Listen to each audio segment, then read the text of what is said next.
Folks, India-Sri Lanka's ties are being put to test after Sri Lankan President Rajapaksa has announced a review of the port deal with India. The deal worth millions was signed between the previous regime led by Sri Sena and India. The deal allowed India and Japan to develop the East Container Terminal. Sri Lanka's President Rajapaksa is trying to distance himself from the Quad nations as recently, and the Sri Lankan government has also shelved a rail project with Japan. And as per some accounts, the port workers want it to be fully owned by Sri Lanka, and Rajapaksa has appointed a 5-member committee to examine the matter. Sri Lanka had earlier leased the Hambantota port to China for 99 years. Recently, since the COVID-19 pandemic, Rajapaksa has also turned to China for several bailouts as the country faces a financial crisis. The question is, Rajapaksa acting at the behest of the China, and will Sri Lanka's relationship with India survive this particular test? Let's talk about this. Is this a threat? Is this, in fact, another one of China's ambitious projects, expansive, ambitious projects that has to be kept under check? We have been very good allies and friends with Sri Lanka over the past few decades. Is that going to change or not? Well, let's discuss this with our esteemed panelist. Ambassador Achal Malhotra, former diplomat, joins us on the debate. Dr. Velavad, South Asia expert, senior foreign journalist, also joins us on the panel. Pramit Pal Chaudhary, foreign editor of the Hindustan Times, is here with us. Sumit P, political analyst, also joins us on this very important debate. Pramit, let me come to you first. What do you make of this growing influence that China has been showing towards Sri Lanka? Obviously, Sri Lanka has not been doing too well when it comes to their economy. We have heard of ports which were leased out to the Sri Lankan government. When they could not repay, China took them away. Is Sri Lanka on the verge of becoming yet another Pakistan, Nepal? Well, the Rajapaksa brothers have anyway thrown in their lot increasingly with China. The last time they were in power, as you've mentioned, they gave a large number of projects, ports, highways, to the Chinese, and took on a fairly large amount of debt. And it is widely believed pocketed a fair amount of money for themselves along the way. When India warned against some of this action, and I think for India the really red line at that point was their decision to allow Chinese nuclear submarines to get the right to dock in Colombo port. India supported the Sirisena government, the Sirisena coalition that came in and overthrew Rajapaksa. Sirisena, of course, has since fallen. Rajapaksa has come back to power, which is something not completely unexpected, given that Sri Lanka, there are basically 3 people who take turns controlling the country every election. So right now we'll see, of course, Rajapaksa, as you've mentioned, trying to, if you wish, reverse some of what Sirisena did, and that includes both the Colombo port, the Indo-Japanese Colombo port, also the Hambantota airport, which was Sirisena had given to us as a joint venture. At the same time, trying to salvage, if you wish, the Hambantota port, which is in deep financial difficulties, given that the bulk of its shipments are to India, and India has been carefully squeezing Hambantota port to ensure that it does not succeed financially. We assume that a lot of this is being driven by the fact that Sri Lanka is heading for elections in August, and therefore Rajapaksa has to raise, if you wish, an anti-India platform, and that's part of his campaign platform, to mildly attack us, assert against what was conceded to Sirisena. And we'll see whether or not this continues after August, because if it does continue after August, then there is it is not just electoral politics, it is genuinely something strategically difficult. We don't buy the argument, and I think nobody really buys the argument that the port union is behind the agitation, demanding that it be made Sri Lankan, because the union itself is part of his own political party. It is the union, it's affiliated to his own political party. So Rajapaksa is almost certain to have instigated these protests. India, I believe, has signaled that it is prepared to concede Hambantota Airport and return that back to the Sri Lankans.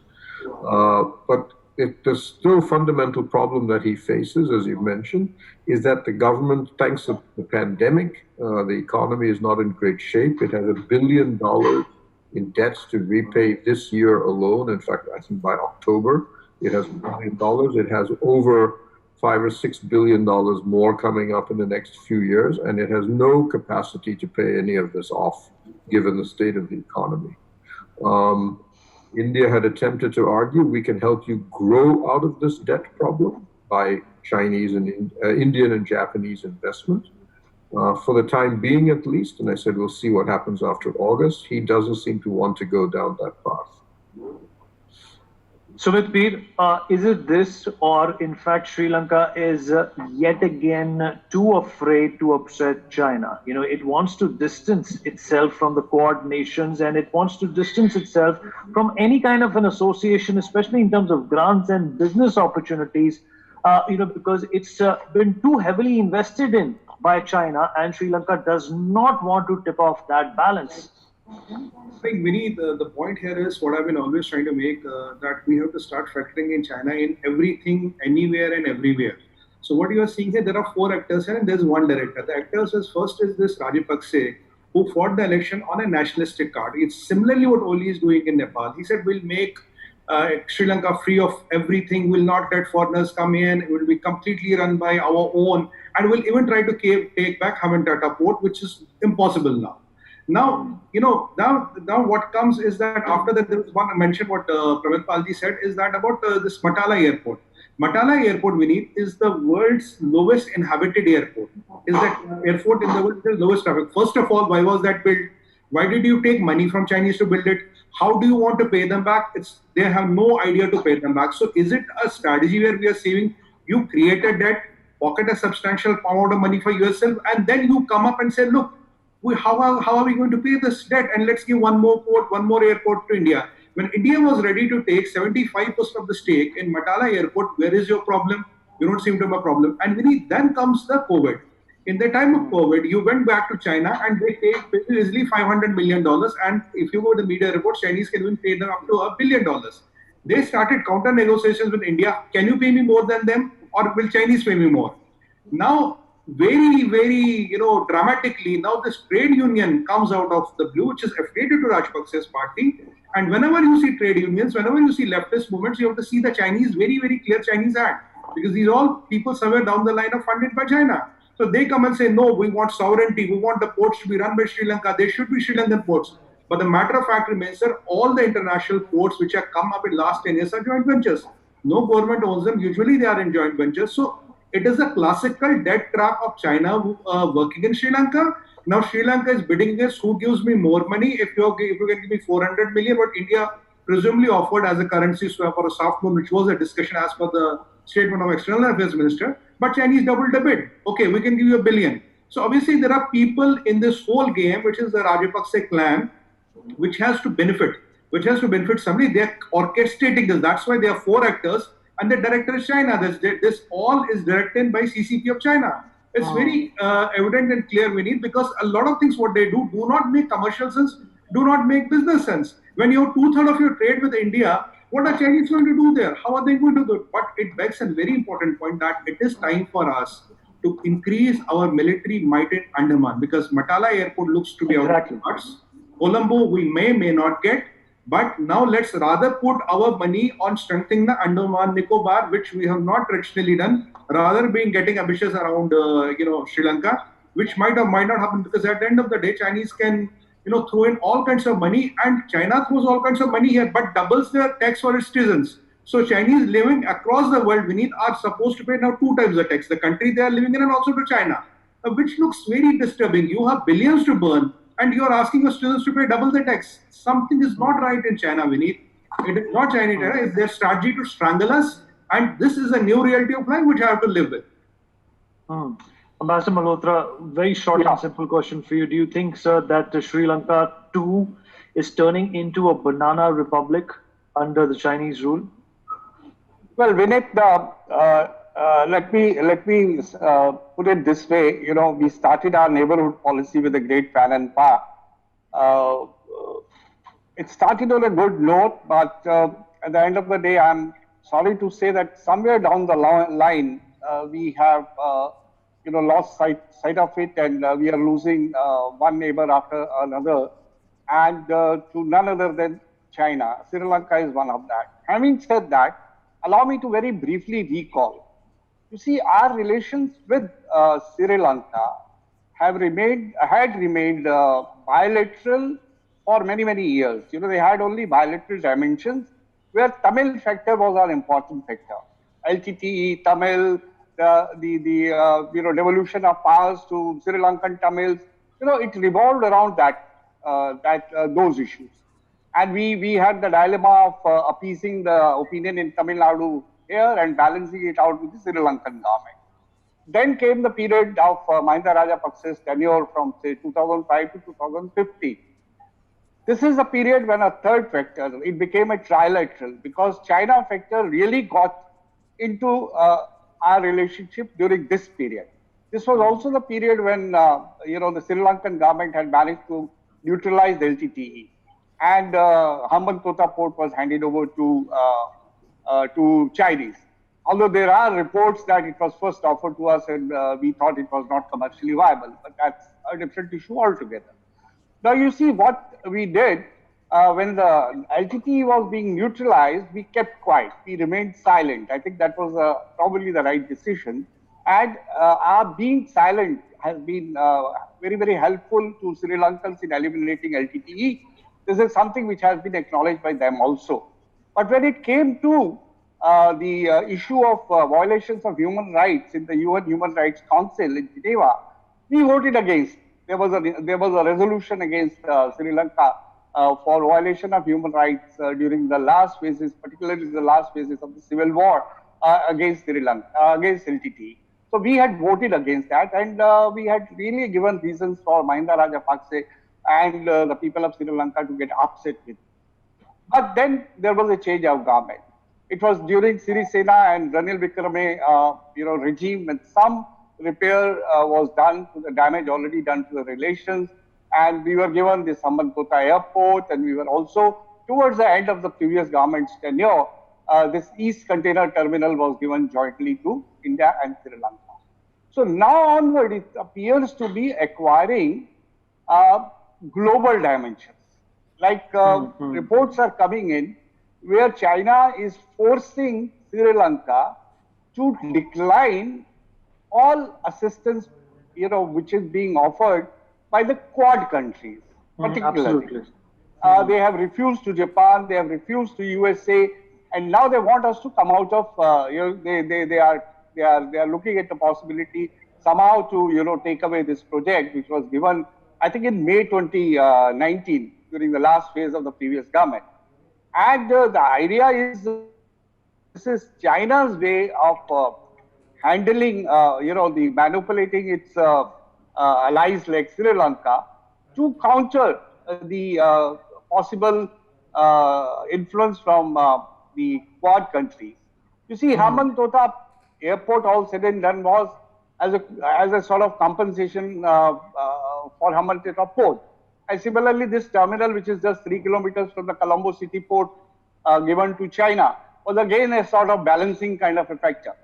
Now, China is obviously twisting arms, and there are reports that post-COVID, China has given more funds, and Sri Lanka has been begging China for bailing it out. So, against this scenario, I think it is reasonable to believe that China is now all out to counter the Quad efforts to build up sort of facilities or build up mechanisms through which Quad will be able to contain China's influence. So this is one larger context. Of course, there could be electoral considerations also, as mentioned by other panelists. But I think this is more becoming now a global, part of a global kind of one. They say if you go, they say if India goes Quad way, okay, then we are not. We are a part of a new axis, which is China, Russia, and countries like Iran, North Korea, and Nepal, and now Sri Lanka also joining that. This is China's answer to the global efforts to put up a front against China. Right, Dr. Rawad, what's your analysis of what Sri Lanka has done? Very recently, they were the recipients of Chinese magnanimity as well. They received around $500 million from them. They're financially extremely stressed. And keeping in mind what's happening at the LAC with India banning 59 of Chinese apps, striking them surgically, economically, do you think this perhaps is how China is responding by instigating Sri Lanka to follow suit and hurt India's financial prospects in that region? Well, I think after I listened to all the distinguished guests, I would like to start from where Ambassador Malhotra have ended up. It's from the global point of view. If we look at the South Asia in particular, we have to see it from the eyes of the regional powers are playing their proxies against each other rather than cooperating in dealing with issues related to the the common cause. So when India and China now are two different angles, and they are two parallel lines, which they are difficult, it seems, these days to meet.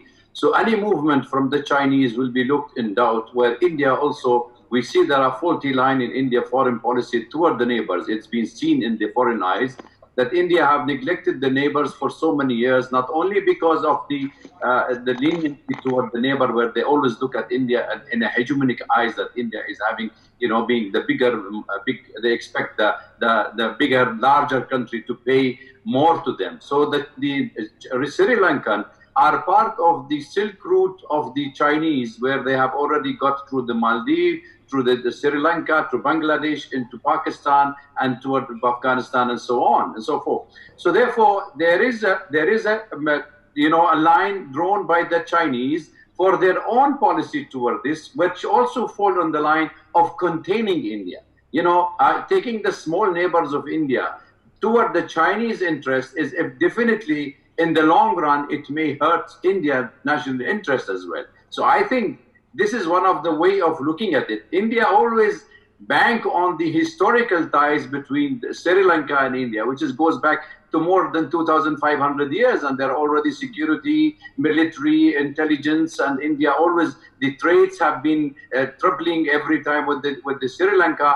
But now the politics of proxies have started in regional, in the domestic issues, where people feel that being too much toward India is not giving much to the public. And this, especially at the pandemic of coronavirus, there are lots of austerity measures and economic fall down. Many of the countries fall on the line of trying to get a public opinion suits the politician rather than the national interest of these countries. So I think Sri Lanka is falling into that line where it may have a big impact on the future of India's security. Right. Sumit, how do you respond to that? That India is perhaps too hung up on its historical presence and tie-ups with Sri Lanka, and Dr. Rawad also went on to say that we have perhaps neglected all of our neighbors, and now China has moved in on that particular gap or opportunity, whichever way you want to look at it. I think we need, with due respects to Dr. Saab, I have a slightly contrary view.